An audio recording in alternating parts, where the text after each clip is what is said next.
Physics bye Sonu Yadav session first. आज हम discuss करने वाले हैं यूनिट डायमेंशन एंड मेजरमेंट। तो सबसे पहले आपको दिया गया है वेलोसिटी और स्पीड। एक्चुअल में हम जानते हैं कि वेलोसिटी इज क्या है। वेलोसिटी अपने पास speed plus direction, speed plus direction. आगे जाके हम एंगुलर वेलोसिटी भी पढ़ने वाले हैं, लेकिन अभी के लिए हम सिर्फ वेलोसिटी लेके चल रहे हैं, लीनियर वेलोसिटी लेके चल रहे हैं।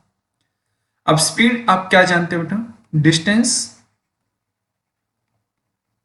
Divided by time. तो यहां से सबसे पहले आपको निकालना है यूनिट। तो यूनिट चाहे आप स्पीड के लिए लीजिए या फिर वेलोसिटी के लिए, दोनों के लिए सेम रहेगा। डिस्टेंस के लिए यूनिट क्या बनेगा आपका? मीटर। और वही टाइम के लिए यूनिट क्या बनेगा आपका? सेकेंड। तो आपके पास यूनिट क्या हो जाएगा? मीटर पर सेकेंड। वेलोसिटी के लिए भी और स्पीड के लिए भी। लेकिन एक चीज आपको यहां मैं क्लियर कर दूं, velocity is a vector quantity, क्योंकि यहां डायरेक्शन का रोल है बेटा। और वही speed is a scalar quantity, speed is a scalar quantity. Scalar और वेक्टर के लिए मैंने एक अलग से वीडियो तैयार किया, आप वहां से देख सकते हो। अभी के लिए मैं सिर्फ बता के चला हूं कि वेलोसिटी वेक्टर क्वांटिटी और स्पीड एक स्केलर क्वांटिटी है। यूनिट हो गया। इसके बाद आता है आपके पास डायमेंशनल फॉर्मूला। डायमेंशन दोनों के लिए एक जैसा रहेगा। अब यहां देखिए फॉर्मूले में क्या कहीं मास का कोई रोल है? आंसर होगा नो। तो मैं मास के लिए सिंबल एम नोट। किसी के ऊपर भी आप नोट लगा रहे, इसका मतलब है उसकी ओवरऑल वैल्यू 1 आ जाएगी। अब लेंथ का कोई रोल है? यस। यहाँ पे डिस्टेंस या लेंथ, तो L1। टाइम का कोई रोल है? यस, लेकिन इनवर्स रिलेशन है, तो T इनवर्स। ये इसका डायमेंशनल फॉर्मूला है, या फिर इन शॉर्ट आप इसे कैसे लिख सकते हो? LT-1। वेलोसिटी और स्पीड दोनों के लिए डायमेंशन यही रहेगा। इसके बाद देखिए आपके पास एग्जाम के कुछ क्वेश्चंस और मैं आपको क्लियर करवा दूं। सबसे पहले आता है आपके पास स्पीडोमीटर। स्पीडोमीटर क्या मेजर करता है? तो ये मेजर करता है इंस्टेंटेनियस, इंस्टेंटेनियस स्पीड मेजर करता है। और दूसरा आता है आपके पास एनीमोमीटर। एनीमोमीटर ये क्या मेजर करता है? Speed and direction of air, speed and direction of air. उसके अलावा यहां से आप क्या देख सकते हो बेटा? स्पीड हो गया, वेलोसिटी हो गया। इससे इसके अलावा क्या क्वेश्चन बन सकता है? सोचो एक बार। आपने यूनिट पढ़ लिया है, आपने स्केलर वेक्टर क्वांटिटी जान लिया है, उसके अलावा वेलोसिटी में आपने देख लिया कि velocity is speed plus direction. Speed के लिए क्या रहेगा? Distance by time. Dimensional formula इसका बन गया। फिर स्पीडोमीटर आपका बन गया। और इधर से आपने देखा है एक स्पीडोमीटर, एक एनीमोमीटर, एक होता है आपके पास। यहां से आप जानोगे कि अगर आप स्पीड और वेलोसिटी मेजर कर रहे हो शिप के लिए, शिप या मैं बात करूं सबमरीन, तो इसमें बेटा आप एक यूनिट यूज करते हो नोट, KNOT। और नोट के बारे में थोड़ा सा मैं डिटेल में यहां आपको बताना चाहूंगा। सबसे पहले वहां देखिए कि नोटिकल माइल, समुद्री दूरी, हमेशा सी की जो दूरी होती है वो नोटिकल माइल में मेजर की जाती है, 1.853 किलोमीटर। और एक नोट बराबर होता है एक नोटिकल मील, एक नोटिकल मील पर आवर। ठीक है, या फिर आप इसे लिख सकते हो 1.853 किलोमीटर पर आवर। आपको ये चीज ध्यान रखनी बेटा। उसके अलावा अगर आप स्पीड मेजर कर रहे हो एयरक्राफ्ट की, चाहे वो आपके लड़ाकू विमान है, चाहे आपका एरोप्लेन है, एयरक्राफ्ट का जब आप स्पीड मेजर करते हो एयरक्राफ्ट, तो वो स्पीड मेजर किया जाता है मैक नंबर में। मैक नंबर वैसे पूरा लिखना आपको NUMBR लिखना है, मैं यहाँ पे मैक नंबर इन शॉर्ट लिख रहा हूँ। मैक नंबर होता है कि speed of object divided by speed of sound in the same medium, जिस मीडियम की हम बात कर रहे हैं। तो I hope speed and velocity के आपके सारे क्वेश्चंस क्लियर हो गए। उसके बाद आता है आपके पास एक्सेलरेशन एंड रिटार्डेशन। देखिए एक्सेलरेशन क्या होगा आपके पास, a is velocity final minus velocity initial divided by time final minus time initial, ये आपके पास एक्सेलरेशन रहता है। अब अगर आपके पास ही इन्हें आप दूसरा सिंबल देना चाहो, ये देखिए फाइनल वेलोसिटी v से, इनिशियल वेलोसिटी u से, और इनका डिफरेंस मैं t से डिनोट कर देता हूं। आप इस तरीके से भी इसे डिनोट कर सकते हो। अभी एक चीज आप देखिए कि if v is less than u, तो इस केस में आपके पास क्या आएगा, फाइनल वैल्यू क्या आएगी, negative. This implies v minus u एक नेगेटिव वैल्यू आएगी। और ये केस कब आता है, जब आप ब्रेक अप्लाई करते हैं, ब्रेक अप्लाई करते हैं, ऐसा सिनेरियो। अब इसी केस को आप देखिए कैसे समझ सकते हो। रिटार्डेशन के लिए क्या रहेगा, ये नेगेटिव ऑफ एक्सेलरेशन, क्योंकि बेटा इधर भी वही चीज है उधर भी वही चीज है, सिर्फ फर्क क्या है, फर्क है आपके पास की वैल्यू नेगेटिव आ रही है, यानी कि यहाँ पे स्पीड डिक्रीज हो रही है, एक्सेलरेशन में स्पीड इंक्रीज हो रही है। तो इसे आप प्लस से डिनोट कर लीजिए और इसे आप माइनस से डिनोट कर लीजिए। अब इनके बारे में फर्दर डिस्कस करते हैं। एक्सेलरेशन आपने क्या देखा, चेंज इन वेलोसिटी। तो एक चीज मैं यहां से क्लियर कर दूं, acceleration is a vector quantity, is a vector quantity. और उसके अलावा आप यहां से देखोगे एक्सेलरेशन का यूनिट क्या रहेगा आपके पास, एक्सेलरेशन का यूनिट है आपके पास मीटर पर सेकंड स्क्वायर, मीटर पर सेकंड स्क्वायर, पर सेकंड स्क्वायर, ये इसके लिए यूनिट रहेगा आपके पास। इन शॉर्ट आप इसे लिख सकते हो ms-2। उसके अलावा अगर इसका डायमेंशनल फॉर्मूला आप निकालना चाह रहे हो, तो यहां से देखिए डायमेंशनल फॉर्मूला जो वेलोसिटी का था आपके पास क्या था, m0 L1 t-1 divided by आपके पास क्या रहेगा, टाइम, वेलोसिटी बाय टाइम आपके पास, तो ये रहेगा t1। अब इसी चीज को फर्दर सिंप्लीफाई करोगे तो आपके पास क्या आएगा, m0 L1 t-2, या फिर आप इसे क्या लिख सकते हो, LT-2, आप इसे ऐसे लिख सकते हो। और आपके पास यूनिट हो गया, डायमेंशन हो गया, acceleration is a vector quantity, और जो चीज हम एक्सेलरेशन के लिए लेके चले वही आपका रिटार्डेशन के लिए। बस डिफरेंस क्या था वो मैंने आपको बता दिया कि इधर स्पीड बढ़ रहा है, इधर स्पीड या वेलोसिटी घट रहा है, ये आपको याद रख के चलना है। और चलिए अब हम आगे बढ़ते हैं। लीनियर मोमेंटम, लीनियर मोमेंटम को डिनोट करते हैं P से। ये किसकी मल्टीप्लाई होगा, mass into velocity, mass into velocity. और इधर आप देखोगे इंपल्स, इंपल्स होता है change in linear momentum, change in linear momentum, linear momentum. या फिर इसे आप दूसरा डिफाइन कर सकते हो कि large force for a short duration, force for short duration, थोड़े समय के लिए जब बहुत ज्यादा फोर्स आप लगा रहे हो तो वो क्या शो करता है, इंपल्स। तो यहां से आपके पास यूनिट और डायमेंशन, और उससे पहले जानिए कि स्केलर है या वेक्टर क्वांटिटी है। तो सबसे पहला पॉइंट है कि लीनियर मोमेंटम और impulse is a vector quantity, ये दोनों क्या है, वेक्टर क्वांटिटी है। आप दोनों के लिए भी यूनिट और डायमेंशन एक जैसा रहेगा, फिर भी मैं दोनों के लिए अलग अलग आपको सोल्व करके दिखा रहा हूं। सबसे पहले देखिए P यानी कि लीनियर मोमेंटम क्या होगा आपके पास, मास इंटू वेलोसिटी।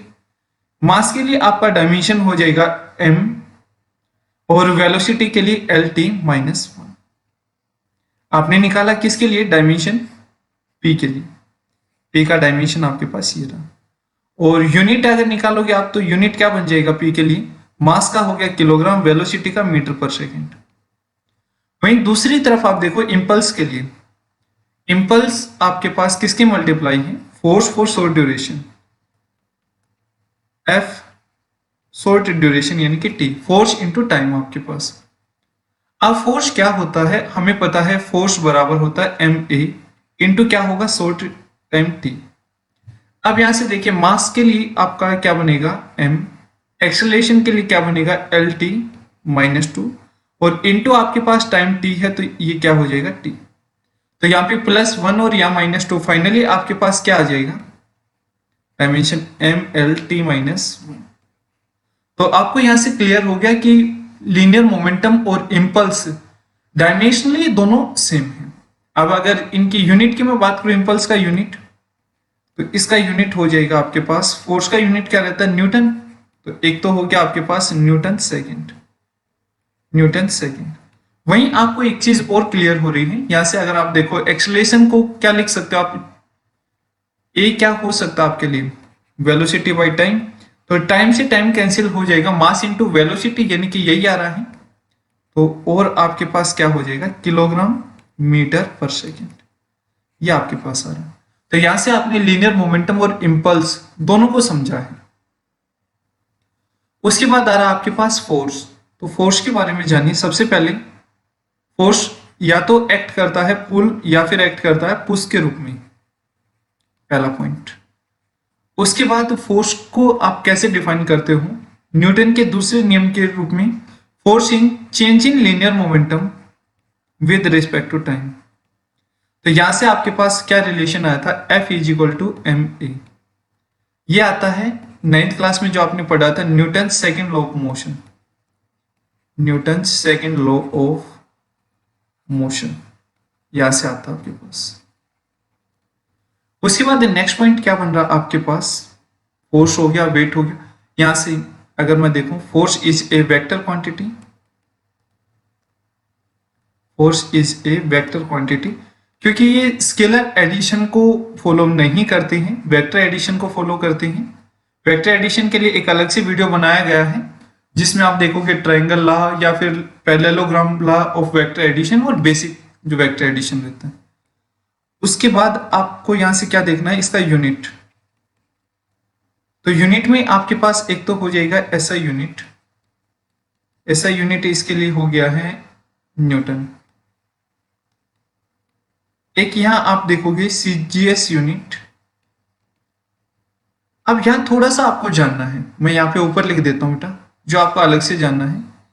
आपको पता है कि F बराबर है एम ए, और जब एसआई में लिखोगे तो एसआई में क्या रहेगा आपके पास केजी, एक्सेलरेशन का क्या रहेगा मीटर पर सेकेंड स्क्वायर। उसी तरीके से सीजीएस में जब लिखोगे एम ए को तो क्या लिखोगे ग्राम, इधर क्या रहेगा आपके पास सेंटीमीटर और सेकेंड माइनस टू। अब यहां से यहां तक का देखिए आप, जब बात करें हम किलोग्राम की तो 1 किलोग्राम में कितने ग्राम, तो 1000 ग्राम। वहीं 1 मीटर में कितने सेंटीमीटर, तो आपका आंसर होगा 100 सेंटीमीटर, 100 सेंटीमीटर। तो जब इसे सोल्व करोगे तो आपके पास क्या आएगा, आपके पास आ रहा है 10 रेस्ट। यहाँ पे एक चीज तो देखिए, ये यूनिट क्या बना था ग्राम सेंटीमीटर पर सेकेंड स्क्वायर, और इसी को हम लिखते हैं डाइन। अब यहाँ पे ड्राइव्ड की अगर मैं बात करूं फॉर्मूले की सहायता से जो हमने निकाला है, तो ड्राइव्ड में एसआई के अकॉर्डिंग तो आया था आपके पास किलोग्राम मीटर पर सेकेंड स्क्वायर, और सीजीएस के अकॉर्डिंग आया था आपके पास ग्राम सेंटीमीटर पर सेकेंड स्क्वायर। और रिलेशन की अगर मैं बात करता हूं यहां से क्या क्या रिलेशन हमारे पास आएगा, तो रिलेशन में हमें पता है कि 1 न्यूटन बराबर हो जाएगा 10 की पावर 5 डाइन। कैसे आया है वो मैंने आपको ऊपर सोल्व करके बता दिया है। फिर इसके बाद आता है इसके डायमेंशन के बारे, डायमेंशन क्या होगा, तो डायमेंशन देखिए आपके पास F बराबर है एम ए, तो हमने मास के लिए क्या लिया था m, और एक्सेलरेशन के लिए एल टी माइनस टू। तो फोर्स का डायमेंशन आपके पास क्या निकल के आया है M L T minus two, या तो इसे आप लिखो m1 L1 t minus two, या डायरेक्ट भी आप लिख सकते हो M L T minus two, ये आपका डायमेंशन है। और जो चीजें हम फोर्स के लिए लेके चल रहे हैं वही चीजें हम वेट के लिए लेके चल रहे हैं। वेट में सिर्फ फर्क क्या है, यहाँ पे किसी भी फोर्स के कारण एक्सेलरेशन हो सकता है, लेकिन वेट में एक्सेलरेशन ड्यू टू ग्रेविटी होगा, तो वेट किसके बराबर mg, बाकी चीजें सिमिलर हैं। ये भी एक वेक्टर क्वांटिटी रहेगा, इसका भी यूनिट सेम काम करेगा, ये सारी चीजें। नेक्स्ट है आपके पास पावर एंड प्रेशर। देखिए पावर क्या होता है, पावर होता है rate of change of energy, ये आपका पावर रहता है। तो पावर को आप कैसे डिनोट कर सकते हो, वैसे तो देखो आगे जाके D Q by D T, लेकिन अभी के लिए क्या ले लीजिए आप इसे एनर्जी सिंप्लीफाई करके बाय टाइम। अब उससे पहले आपको वर्क या एनर्जी के बारे में जानना है। देखिए यहाँ पे सबसे पहले मैं लेके आ रहा हूं वर्क। तो वर्क क्या होगा आपके पास, force into displacement, force into displacement. Work आपका एक स्केलर क्वांटिटी है, क्यों, क्योंकि हमने 9th क्लास में देखा था ये क्या था, एफ। डिस्प्लेसमेंट को मैं एक्स से डिनोट कर लेता हूं, कोस ऑफ थीटा था, डॉट प्रोडक्ट था यहाँ पे, वजह क्या थी, डॉट प्रोडक्ट। देखो वेक्टर और स्केलर वाले में ये सारी चीजें मैं क्लियर कर चुका हूं कि क्रॉस प्रोडक्ट क्या होगा, डॉट प्रोडक्ट क्या होगा। उससे आगे आप देखोगे इसका यूनिट क्या बना था अपने पास, तो एक तो हो जाएगा यहां से न्यूटन मीटर, एक यूनिट तो न्यूटन मीटर, या फिर दूसरा यूनिट हो जाएगा इसके लिए जूल। ठीक है, अब आगे बढ़ते हैं। इसके अलावा आपके पास क्या ऑप्शन है, एनर्जी का हमने देखा था। एनर्जी में वैसे डिफरेंट डिफरेंट फॉर्म है, लेकिन एक सिंप्लीफाई मैं आपके लिए यहाँ पे लेके आता हूं, काइनेटिक एनर्जी। काइनेटिक एनर्जी क्या रहता है, हाफ एम वी स्क्वायर। ठीक है, और ऊपर में वर्क के लिए अगर डायमेंशन निकालना चाहूं तो फोर्स के लिए क्या था आपके पास, M L T minus two, और लेंथ के लिए क्या हो जाएगा एल, तो डायमेंशन क्या आ जाएगा आपके पास यहां से, M L two T minus two. फिर वही चीज मैं यहाँ पे प्रूव करके देखना चाहता हूं, क्या एनर्जी के लिए भी वही चीजें आ रही हैं। तो हाफ यानी कि एक नंबर है, नंबर का कोई डायमेंशन नहीं लेंगे हम। मास के लिए मैं लेके चल रहा हूं एम। वही वेलोसिटी, तो वेलोसिटी क्या रहेगा, एल टी माइनस वन, और इसका क्या हो जाएगा होल स्क्वायर। जब इसे सोल्व करोगे तो आपके पास क्या आ जाएगा, M L two T minus two. इनकी ये चीजें हमारे पास सिमिलर आ रही हैं। अब इन्हीं चीजों का हम यूज करके इधर ले आते हैं। आपके पास क्या आया है, पावर। पावर में क्या हो जाएगा, एनर्जी का डायमेंशन आपके पास M L two T minus two, और टाइम क्या होगा आपके पास टी। और पावर के लिए यहां से देखिए आपके पास क्या आ जाएगा, M L two T minus three, ये आपका पावर हो गया। ठीक है, और इसके अलावा आपको देखना है प्रेशर का। तो प्रेशर क्या होता है, force applied per unit area.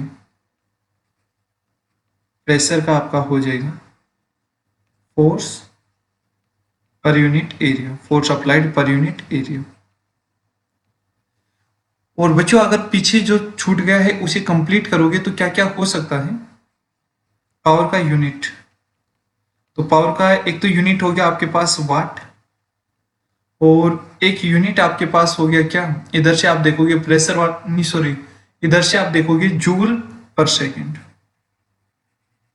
Joule पर सेकेंड। वो फिर आगे जाके मैं आपको पढ़ाऊंगा कि पावर ऑफ इंजन को हॉर्स पावर में मापते हैं, और एक हॉर्स पावर 746 वाट के बराबर होता है, वो आगे चल के हम देखेंगे। अभी के लिए हम क्या लेके चले नेक्स्ट आपका, कि स्केलर है वेक्टर है, तो ध्यान दीजिए स्केलर क्वांटिटी है, स्केलर क्वांटिटी, बस बेसिक में इतना ही काफी है। उसके अलावा प्रेशर में फोर्स पर यूनिट एरिया, तो यहां से आप इसका डायमेंशन निकालिए पहले।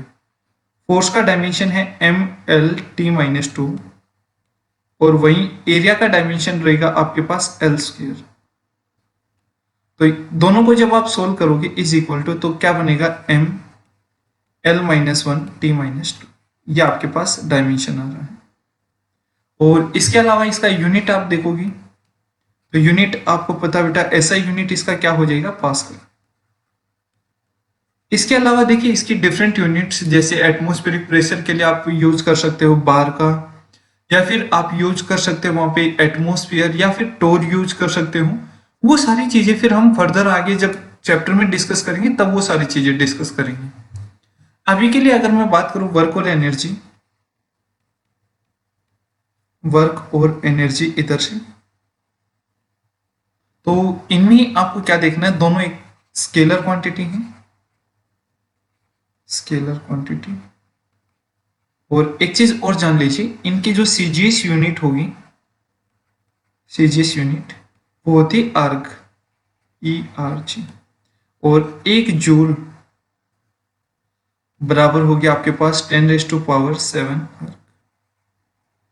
देखिए अब इसमें जैसे वर्क और एनर्जी में डिफरेंट डिफरेंट यूनिट्स आपके पास, जैसे ब्रिटिश थर्मल यूनिट हो गया या आपका कैलोरी हो गया, वो भी हम आगे जाके डिस्कस करेंगे। लेकिन अभी के लिए हम क्या कर रहे हैं, इस सेशन में हम इतना ही रख रहे हैं। अगले सेशन में इससे आगे हम इसी तरीके से अलग अलग क्वांटिटी लेके आएंगे, फिर उनको डिस्कस करेंगे।